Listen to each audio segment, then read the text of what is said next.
Hey guys, Keaton here from TechSmart, and today we'll be comparing the two hottest devices in the Android space right now, which are the Samsung Galaxy S5 and the all-new HTC One, also known as the M8.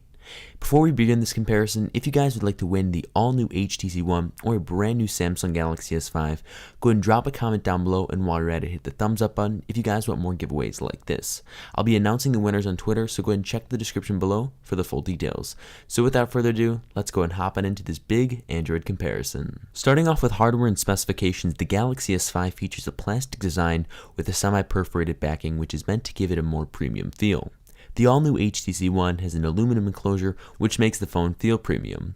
Both phones feel great, and they're definitely a step up from their predecessors. In terms of hardware on the Galaxy S5, it features a 5.1-inch 1080p Super AMOLED display with a pixels per inch count of 432. At the lower third of the device, we have our capacitive buttons and physical home button, which also acts as a fingerprint scanner. At the top, there's a speaker and 2.1 megapixel front-facing camera, which is perfect for selfies or Skype. And on both sides of the device, we have our volume rockers and sleep-wake button. At the top of the phone, there's a 3.5mm headphone jack and IR blaster. At the bottom, there's a microphone and a flap which covers the USB 3.0 charging port.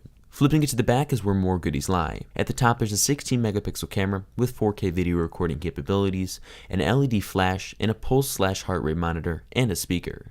The Galaxy S5 is IP67 certified, which means it's completely dustproof and waterproof up to 1 meter and for 30 minutes. As for the all-new HTC One, it has a 5-inch 1080p Full HD display with a pixels per inch count of 441. At the top, there's a 5 megapixel front-facing camera and the top speaker, and towards the bottom of the phone, there's the bottom speaker. At the left of the device, there's volume rockers and a SIM card slot, and towards the right is a micro SD card slot for expandable storage. At the top, there's an IR blaster and sleep-wake switch, and towards the bottom, there's a 3.5mm headphone jack and micro USB charging port. Moving to the back of the phone is where the majority of the features lie. At the top, we have the duo camera feature. Also, we have the 4 ultra-pixel camera and a dual LED flash. To finish out the remaining specifications, the all-new HTC One is a quad-core 2.3 GHz Snapdragon 801 chip, 2 GB of RAM, HTC Boom Sound, Android 4.4.2 with HTC Sense 6, the Adreno 330 GPU, 2600 mAh battery, NFC, LTE, and a micro SD card slot for expandable storage. As the Galaxy S5 features a quad-core Snapdragon 801 processor clocked in at 2.5 GHz, 2 GB of RAM, the Adreno 330 GPU, LTE, Android 4.4.2 with TouchWiz, a 2800 mAh battery, and a micro SD card slot for expandable storage. Nonetheless, build quality is great on both phones, and whichever choice you choose, you won't be disappointed. For software, both phones feature Android 4.4.2 KitKat with their respective skins. Starting off with the HTC M8, it features Android 4.4.2 KitKat with HTC Sense 6. It features BlinkFeed 2.0 and is very snappy. It's not like we haven't seen BlinkFeed before, as it was shown on the original HTC One, but it appears to be a lot faster this year. In terms of appearance, the software looks a lot flatter, and this is really what I like about the user interface. It appears more seamless and just performs well. It works better and offers more features than ever before. HTC's OA is also stellar because it allows you to share with others what you see and what you can capture with the duo camera feature. Gestures like double tapping on the home screen while the phone is sleeping will wake it up, and swiping from the left will go ahead and launch BlinkFeed. The gestures are not new concepts, but add a nice touch to the M8. Moving over to the Galaxy S5, Android 4.4.2 is embodied throughout. It's nothing new, but Samsung's TouchWiz skin adds some new features to it. Some of my favorite integrations besides the different camera modes and the customizability is the new design. The settings menu is revamped. Instead of a list that we've seen before, it's circular icons. Ultra power saving mode rocks too, because in a tight spot, battery life can be dramatically conserved. Android offers a different experience, but the customizability is what sells most and what has converted me to this platform. In terms of display, both look superb on each respective device. The Galaxy S5's 5.1-inch 1080p Super AMOLED display looks great. The 432 ppi really goes to show how many pixels are compacted into a display. 5 to 5.1 inches is the perfect medium for me and is far from a phablet. Content looked fantastic and color accuracy is spot on. One thing I love about the display is the size, because taking pictures with it yields a big viewfinder, and that's something that I really did enjoy about the phone. On a similar tangent, the all-new HTC One's 5-inch 1080p panel looks great as well. This is definitely a step up from the HTC M7, but overall both displays look fantastic on each device. As for the camera, I thought both could take sufficient shots, but one appears to be the clear winner. The all-new HTC One's front-facing camera is great. It's a 5 megapixel shooter that executes well with the selfie mode found on the phone. It's perfect for Skype or Snapchat, and detail is pretty spot on. As for the rear camera, the 4 ultra-pixel camera and dual LED flash do not lack. The photos taken are not detail immersed or blow the phone away, but they are definitely passable. Low light performance is better, and the dual camera feature is definitely a big differentiating factor. While many claim the refocusing feature isn't necessarily spot on every time, they are not far from the truth. Throughout my testing, I took 5 photos and refocused them after the shot to bring different objects in focus, and the refocusing worked every time and looked pretty good from my perspective. As for the Samsung Galaxy S5, the camera also works well. The 2.1 megapixel front-facing camera isn't as good as HTC's front-facing camera, but is passable for any type of shot taken. As for the rear 16 megapixel camera, I'd say it's better than the HTC M8's. Detail is there and the images are a lot more crisp. Low light performance is a step up from the Galaxy S4, but the HTC M8 does have better low light performance. The 4K video capabilities do appear choppy on the Galaxy S5, and this is because it does not feature optical image stabilization. While it's a nice feature to have, the next iteration from Samsung should make this feature come alive. The video on the M8 also looks nice as well, but it really appeared muddy after playback. The software on the S5 is great as it enables the user to get creative with the different modes, such as Beauty Shot and HDR. While it's fun to change filters, the quality was really stunning. The HTC M8 software with Sense 6 is great as well. I really enjoyed HTC Zoe, and the different modes like Pan 360 are worth sharing on social networks. At the end of the day, it's simple. While the all-new HTC One's camera is better than the original HTC One, it's not going to sell the phone.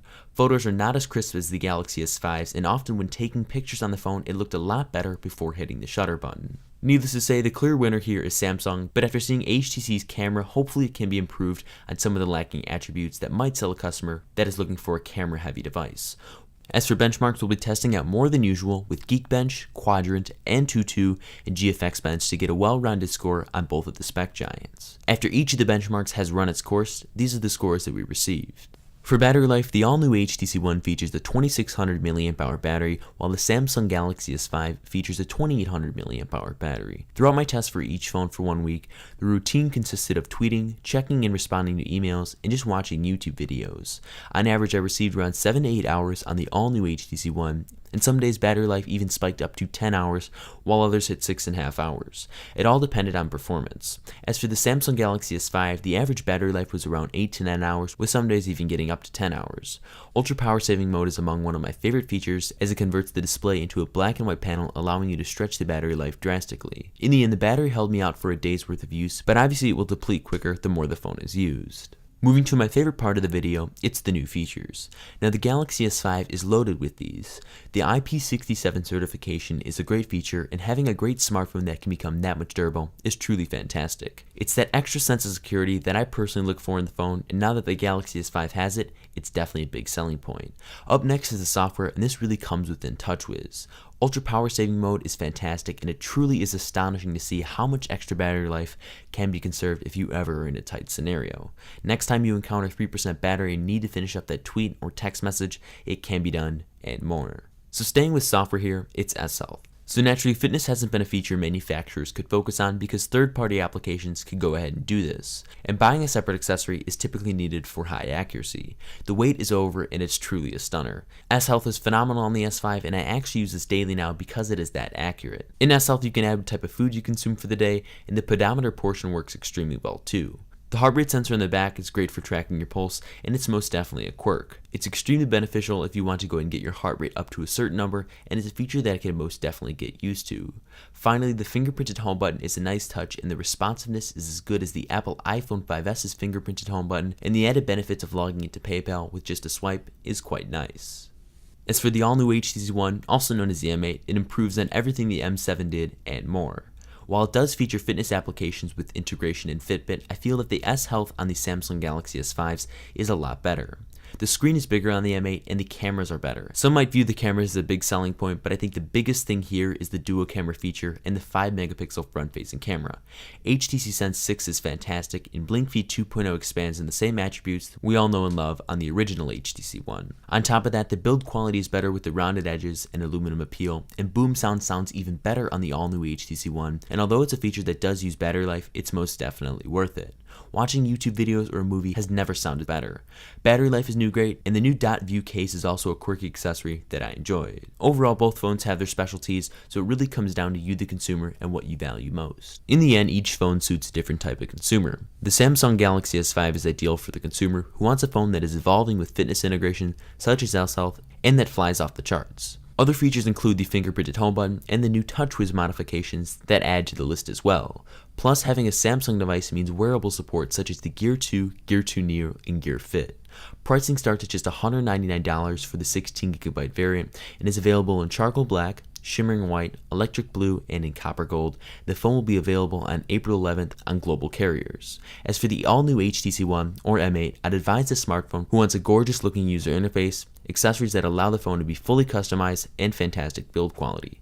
The speakers are definitely a selling point here as they sound impeccable and are like none other. If you can get over the camera hurdle of not being able to take pictures as well as the Samsung Galaxy S5, then this phone is for you. Pricing starts at just $199 to $249 depending on your carrier for the 32GB model and is featured in metal gray, glacial silver, and amber gold. A black variant will be on its way very soon, so I'll keep you guys updated on that. The all-new HTC One is available worldwide on multiple carriers. At the end of the day, both phones are great, but personal preference reigns the most important decision here. Thank you guys so much for watching this video regarding the Samsung Galaxy S5 versus the all-new HTC One, also known as the M8. If you guys enjoyed this video, be sure to show the like button down below a little love and drop a comment down below letting me know which device you'd personally like to win. Finally, go ahead and subscribe to the channel to be notified when a brand new video comes out or a brand new giveaway. Thank you guys once again, and I look forward to seeing you in my next video. Bye bye.